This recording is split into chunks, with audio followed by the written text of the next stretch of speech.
The damp scent of turned earth and rain-soaked blossoms hung heavy in the twilight air as Elara lowered herself onto the old stone bench or garden, once a riot of color tended with boundless energy, now felt immense and slightly overwhelming her hands.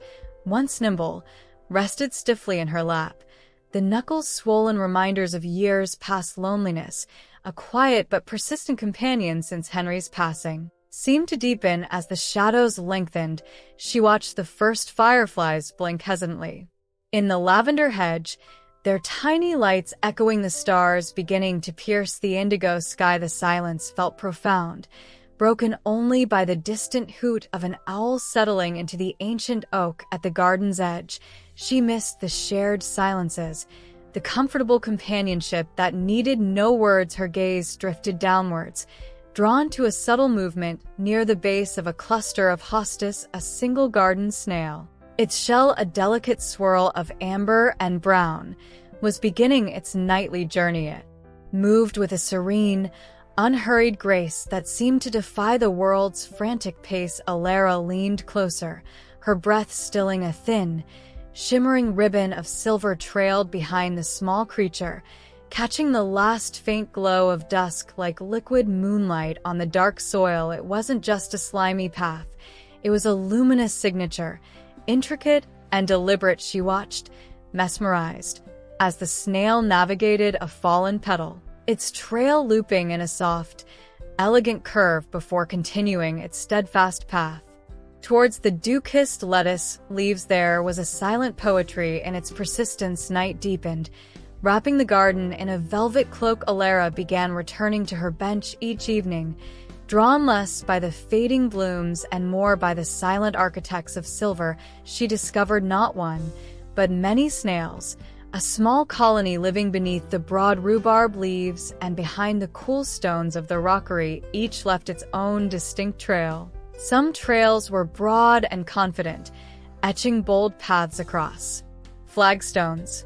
Others were fine, hesitant lines that wavered and explored, spiraling gently around stems or tracing the edges of leaves like delicate embroidery. She imagined them conversing not through sound, but through these shimmering inscriptions left on the canvas of the world, a language of direction, perhaps of caution, maybe even of discovery. One particularly cool evening, clutching a warm mug of chamomile tea, Elara noticed something extraordinary. Two trails, starting from opposite corners of the vegetable patch, met near the base of the old sundial Henry had lovingly restored decades ago. There, they intertwined in a perfect, shimmering heart shape before continuing on their separate ways. It was fleeting, destined to fade with the morning sun, but in that moment, it felt like a message. A lump formed in her throat. It reminded her of stolen glances with Henry across a crowded room,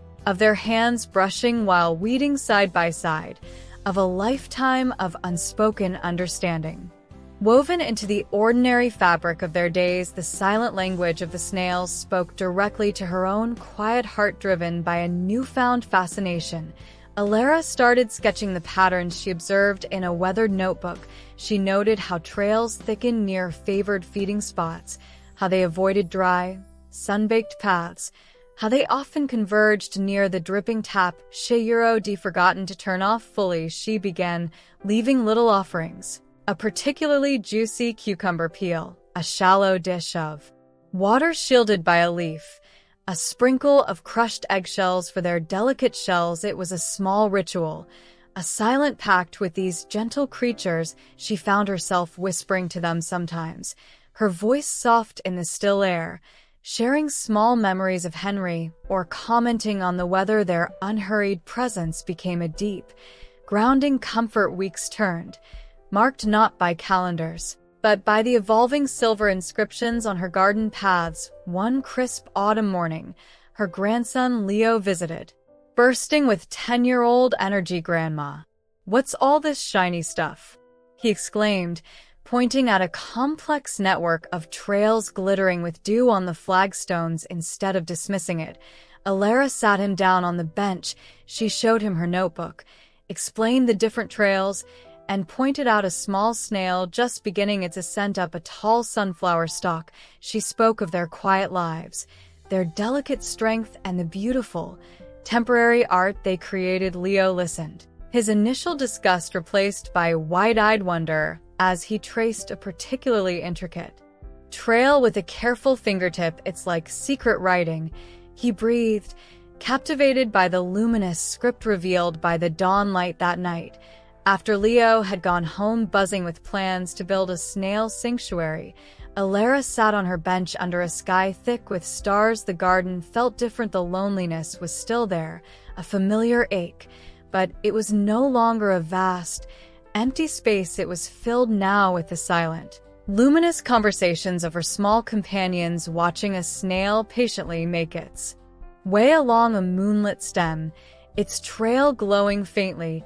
She understood love, like the Snail's path, wasn't always loud or bold. It was often quiet, patient, persistent. It was the shared journey, the intertwined paths, the delicate, beautiful traces left behind long after the moment had passed. It was the slow, steady heartbeat of the world, written in silver on the dark earth, a language of quiet resilience and enduring grace. She closed her eyes, a soft smile touching her lips, listening to the profound silence filled only with the night and the gentle, unseen movement of life all around her.